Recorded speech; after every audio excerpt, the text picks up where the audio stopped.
I'm adopted, and my biological mother was 17, and so was my biological father.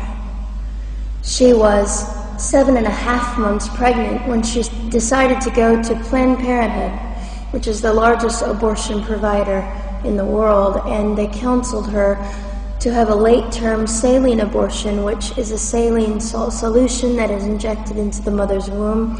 The baby gulps that solution, it burns the baby inside and out, and then she is to deliver a dead baby within 24 hours. And to everyone's great shock and surprise, I didn't arrive dead but alive on April the 6th, 1977, in a Los Angeles County abortion clinic. What's fantastic about this, about the perfect timing of my arrival, is that the abortionist was not on duty yet. So he wasn't even given the opportunity to continue on with his plan for my life, which was death. And I know that I am in a government building, and a beautiful one it is, and I love your country as well as my own. But I know in the age that we live in, it is not at all politically correct to say the name of Jesus Christ in places like this. To bring him into these sorts of meetings, because his name can make people so terribly uncomfortable. But I didn't survive so I could make everyone comfortable. I survived so I could stir things up a bit. And I have a great time doing it.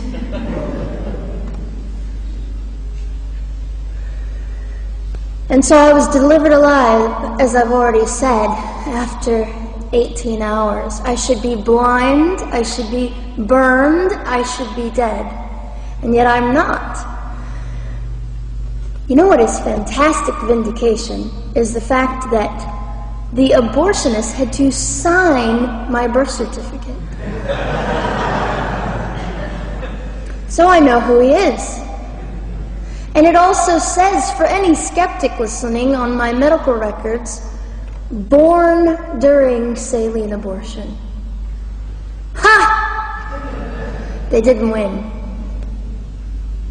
I've done some research on the man that performed the abortion on me. And his clinics are the largest chain of clinics in the United States of America, and they gross $70 million a year. I read a quote from him at some point several years ago, and he said, "I have aborted over 1 million babies, and I consider it my passion." I tell you these things because, listen, ladies and gentlemen, we are in an interesting battle, whether we realize it or not, in this world. It is a battle between life and death. What side are you on?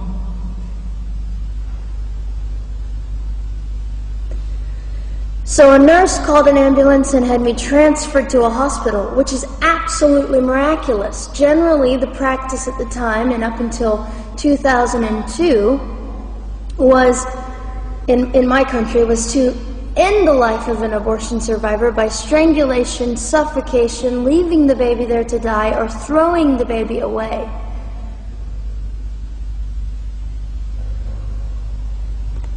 But on August the 5th, 2002, my extraordinary President Bush signed into law the Born Alive Infants Protection Act to prevent that from occurring anymore. You see,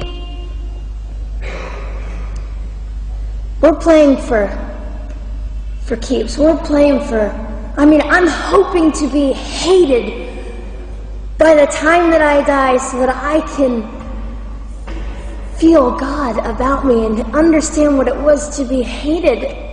He was hated. Christ was hated.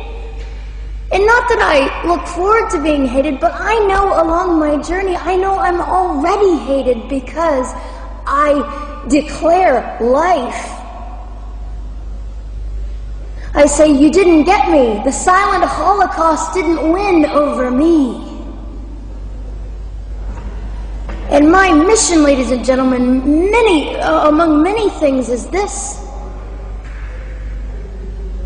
to infuse humanity into a debate that we have just compartmentalized and set on a shelf and said it is an issue. We have removed our emotions. We are becoming harder. Do you really want that? How much are you willing to take, and how much are you willing to risk to speak the truth in love and graciousness and stand up and at least be willing to be hated? Or at the end of the day, is it all about you or me? And so, after that, I was placed in an emergency foster care home, where they decided they didn't like me very well, and as I'm fond of saying, I don't know how you could not adore me right from the start. What is wrong with these people? But they didn't. You see, I've been hated since conception by so many, and loved by so many more, but most especially by God. I'm his girl. You don't mess with God's girl. I got a sign on my forehead that says, you better be nice to me because my Father runs the world. So after I was placed in the mean home, I was taken out of the mean home and placed into another home, a beautiful home, Penny's home. And she said by this time I was 17 months old, 32 pounds of dead weight, and diagnosed with what I considered to be the gift of cerebral palsy, which was caused directly by the lack of oxygen to my brain while I was trying to survive. Now, I am just compelled to say this. If abortion is merely about women's rights, ladies and gentlemen, then what were mine? There was not a radical feminist standing up and yelling about how my rights were being violated that day. In fact, my life was being snuffed out in the name of women's rights. And ladies and gentlemen, I would not have cerebral palsy had I not survived all of this. So when I hear the appalling, disgusting argument that we should have abortions because the child just might be disabled, the horror that fills my heart. Ladies and gentlemen, there are things that you will only be able to learn by the weakest among us. And when you snuff them out, you are the one that loses. The Lord looks after them, but you are the one that will suffer forever. And what arrogance, what absolute arrogance, and it has been an argument for so long in this human place that we live, that the stronger should dominate the weaker, should determine who lives or dies. The arrogance of that, don't you realize that you cannot make your own heart beat? Don't you realize that all the power that you think you possess, you really possess none of it?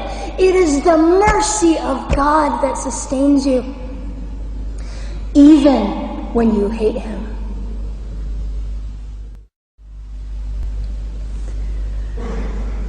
So they looked at my dear Penny and they said, Gianna will never be anything, which is always encouraging.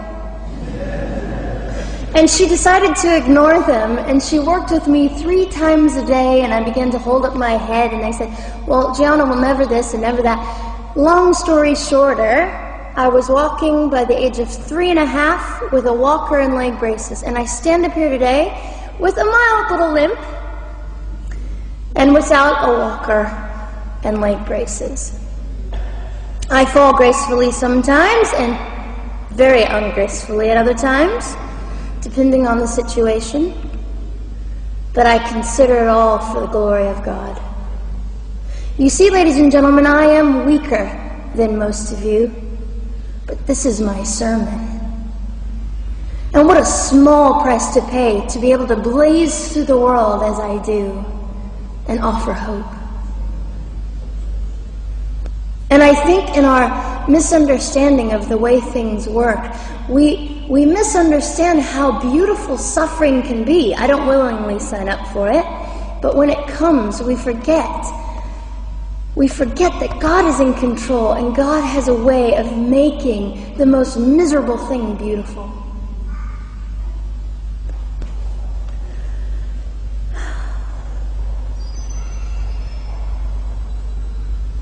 I have met my biological mother.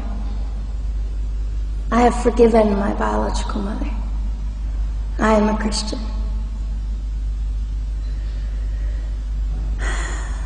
She's a very broken woman. She came to an event I was having 2 years ago, showed up unannounced, and said, "Hello, I'm your mother." And it was a very difficult day. And yet, while I was enduring all of this, you'll probably think I'm silly, but I was sitting there and I was thinking, I don't belong to you. I belong to Christ. I'm his girl, and I'm a princess. So no matter what you say, in all your anger and brokenness and rage, it's not mine to keep. It's not mine to carry, and I won't. I was saying all this inside. So, ladies and gentlemen, you have an opportunity. But for just a brief moment, I would like to speak directly to the men in this room and do something that is never done. Men, you are made for greatness. You are made to stand up and be men. You are made to defend women and children, not stand by and turn your head when you know murder is occurring and do nothing about it. You are not made to use women and leave us alone. You are made to be kind and great and gracious and strong and stand for something. Because men, listen to me, I am too tired to do your job. Women, you are not made for abuse. You are not made to sit and not know your worth and your value. You are made to be fought for forever. So now is your moment. What sort of people are you going to be? I trust incredible. I trust, men, you will rise to the occasion. To the politicians listening, particularly to the men, I would say this: you are made for greatness, set your politics aside. You are made to defend what is right and good. This fiery young girl will stand here and say, now's your moment. What sort of man do you want to be? A man obsessed with your own glory, or a man obsessed with the glory of God?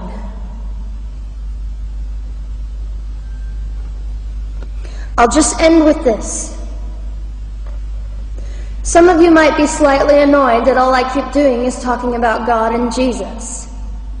But how on earth can I walk about limping through this world and not give all my heart and mind and soul and strength to the Christ who gave me life?